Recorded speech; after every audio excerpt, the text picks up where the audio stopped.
আমার তো একদমই শীতের দিন পছন্দ না, কারণ শীতের দিনে আমার সর্দি কাশি নাক বন্ধ বিভিন্ন সমস্যা দেখা দেয়। সেই কারণে আমার একদমই ভালো লাগে না। আসসালামু আলাইকুম, কেমন আছেন সবাই? তো জানি একটু শীত পড়ছে, সবাই অসুস্থ, সর্দি জ্বর ঠান্ডা কাশি।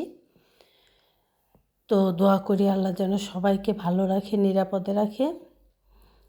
তো আমি তো সবসময়ই বলি যে আমার ছোট বাসুর বাড়িতে আসলে আমাদের সবাইকে নাস্তা বানিয়ে খাওয়ায়, আমাদের অনেক ভালো লাগে। উনি আসলে আমরা আমাদের সাথেও ভাইয়া গল্প করে আনন্দ করে, আমরাও করি।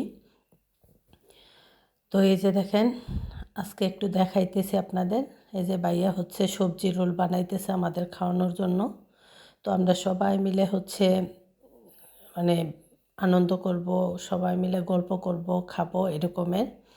তো আমার মতো কার কার শ্বশুরবাড়িতে সবাই বাসুরদের সাথে এভাবে মিশতে পারেন, বড় ভাইদের মতো গল্প করতে পারেন, বা মানে আমার মতো এরকমের সবাই থাকতে পারেন, জানাবেন।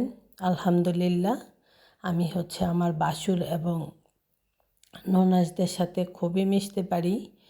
তো আমার খুবই ভালো লাগে, যদিও আমি এই ফ্যামিলির ছোট বউ। তো আমি তারপরও আল্লাহর কাছে বলি যে আলহামদুলিল্লাহ, আল্লাহ আমাকে অনেক ভালো রাখছে। তো আজকের মতো বিদায়, সবাই ভালো থাকবেন, আল্লাহ হাফেজ।